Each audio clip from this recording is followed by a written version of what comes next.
నంద్యాలలో సిఐటియు ఆధ్వర్యంలో civil supply హమాలీల సమస్యలను పరిష్కరించాలని డిమాండ్ చేస్తూ ధర్నా నిర్వహించారు. ఇందులో భాగంగా నాయకులు మాట్లాడుతూ సివిల్ సప్లై హమాలీల కూలీ రేట్లను పెంచాలని, ప్రభుత్వమే సొంత గోడౌన్లను నిర్మించాలని కోరారు. ప్రతి నెల 18 నుండి మూవ్మెంట్లను ప్రారంభించాలని, పెండింగ్ లో ఉన్న ఈఎస్ఐ కేసులను తక్షణమే పరిష్కరించాలని డిమాండ్ చేశారు. ఎంఎల్ఎస్ పాయింట్లలో హమాలీలకు ఎఫ్ఆర్ఎస్ తీయడం, హమాలీల బిల్లులు ఒక వ్యక్తి ఖాతాకు జమ చేయడాన్ని వ్యతిరేకిస్తున్నామన్నారు. ప్రభుత్వం సమస్యలను వెంటనే పరిష్కరించాలని, లేని పక్షంలో ఆందోళనలు చేపట్టాల్సి వస్తుందని హెచ్చరించారు. సివిల్ సప్లై హమాలీ కూలీ రేట్లు 2026 డిసెంబర్ 31 నాటికి ముగిసింది. అట్లాగే 2026 జనవరి 1 నుంచి అమలు కావాలి. ఇంతవరకు 3 నెలలు అవుతుంది. కూలీ రేట్ల గురించే గవర్నమెంట్ ఏం పట్టించుకోవడం లేదు. కావున తొందరగా కూలీ రేట్లు పెంచాలని చేస్తున్నాం. పెంచకపోతే డైరెక్ట్ సమ్మెలోకి దిగాలని కోరుకుంటున్నాం. ఈరోజు సివిల్ సప్లై హమాలీ కార్మికులు రాష్ట్ర వ్యాప్తంగా 5,000 మంది ఉన్నారు. వాళ్ళ కూలీ రేట్లు అగ్రిమెంట్ టైం అయిపోయి 3 నెలలు అయినా కానీ రాష్ట్ర ప్రభుత్వము వాళ్ళ కూలీ రేట్లు పెంచలేదు. అట్లనే కూలీ రేట్లు పెంచాలని ఎంఆర్ఓ ఆఫీసుల దగ్గర, అట్లనే ఈరోజు కలెక్టర్ ఆఫీస్ దగ్గర ధర్నాలు నిర్వహిస్తున్నాం. అట్లనే 15వ తారీఖు వచ్చేసి ఎమ్మెల్సీలు, ఎమ్మెల్యేలు, మంత్రుల ఇంటి దగ్గర కూడా ఆఫీసుల దగ్గర నిరసన తెలియాలని రాష్ట్ర వ్యాప్త పిలుపులో భాగంగా ఈ రోజు చేస్తా ఉన్నాం.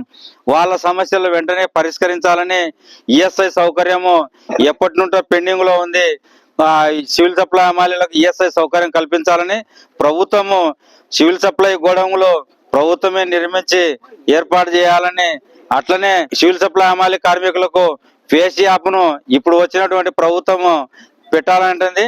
ఆ ఫేస్ యాప్ను వెంటనే రద్దు చేయాలని, అట్లనే వాళ్ళ సమస్యలు వెంటనే పరిష్కరించాలని, వ్యక్తిగత ఖాతాలకు కాకుండా ఎవరైతే హమాలీ సివిల్ సప్లై కార్మికులు ఉన్నారో వాళ్ళ ఖాతాలకే కూలీ డబ్బులు ఇవ్వాలని, వెంటనే ఈ సివిల్ సప్లై హమాలీల కూలీ రేట్లు వెంటనే పెంచాలని, లేని పక్షంలో రాష్ట్ర వ్యాప్తంగా సివిల్ సప్లై హమాలీ కార్మికుల ఆధ్వర్యంలో చలో విజయవాడ కూడా పిలుపు ఇవ్వడానికి రాష్ట్ర కమిటీ సిద్ధంగా ఉంది.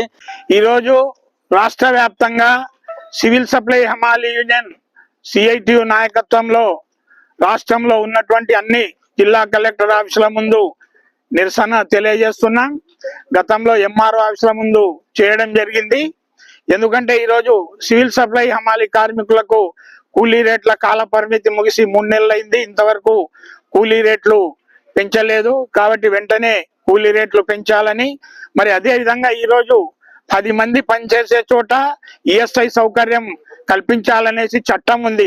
కానీ సివిల్ సప్లై హమాలీలు దాదాపు ఈ స్టోర్లు పుట్టినప్పటి నుంచి, పౌర సరఫరా శాఖ పుట్టినప్పటి నుంచి ఈ రాష్ట్రంలో 5,000 మంది పనిచేస్తున్నారు. కానీ వీళ్ళకి ఇంతవరకు ఈఎస్ఐ సౌకర్యం అనేది లేదు. కరోనా కాలంలో కూడా అందరూ ఇళ్లలో ఉంటే సివిల్ సప్లై కార్మికులు మాత్రమే ప్రజలకు సేవలు చేసి ఆ పద్ధతిలో బియ్యం సప్లై చేయడం ఇవన్నీ కూడా జరిగింది. అట్లే ఈరోజు సివిల్ సప్లై హమాలీలకు వాళ్ళ కూలీలు ఎవరి అకౌంట్ లో వాళ్ళకి వేసే పరిస్థితి ఉంది. కానీ ఇప్పుడు వచ్చినటువంటి ప్రభుత్వం ఒకరి పేరు మీదనే అకౌంట్ లో డబ్బులు వేస్తామంటున్నారు. అంటే ఒకరికే కాంట్రాక్ట్ ఇస్తాము, మిగతా వాళ్ళకు వాడే మనుషులను పెట్టుకోవచ్చు అనేటువంటి దుర్మార్గమైన ఆలోచన చేస్తుంది. దీన్ని మేము సిఐటిగా వ్యతిరేకిస్తున్నాం. అట్లే ఈరోజు సివిల్ సప్లై అనేది ప్రజలకు ఉపయోగపడేది. అటువంటి సివిల్ సప్లైకి సొంత గొడవలు లేవు. చాలా ప్రస్తుతం నంద్యాలలో అస్సలు లేవు. టెక్కే మార్కెట్ యార్డ్లో బాడెక్కు పెట్టుకున్నాం. ఇట్లే రాష్ట్ర వ్యాప్తంగా చాలా చోట్ల సివిల్ సప్లైకి గొడవలు లేవు. కాబట్టి ప్రభుత్వం వెంటనే గొడవలు నిర్మించాలి. అట్లే వాళ్ళ కూలీ రేట్లు పెంచాలని చెప్పేసి ఈరోజు కలెక్టర్ గారికి నిరసన తెలియజేస్తూ డిఆర్ఓ గారికి రిప్రజెంటేషన్ ఇచ్చినాం.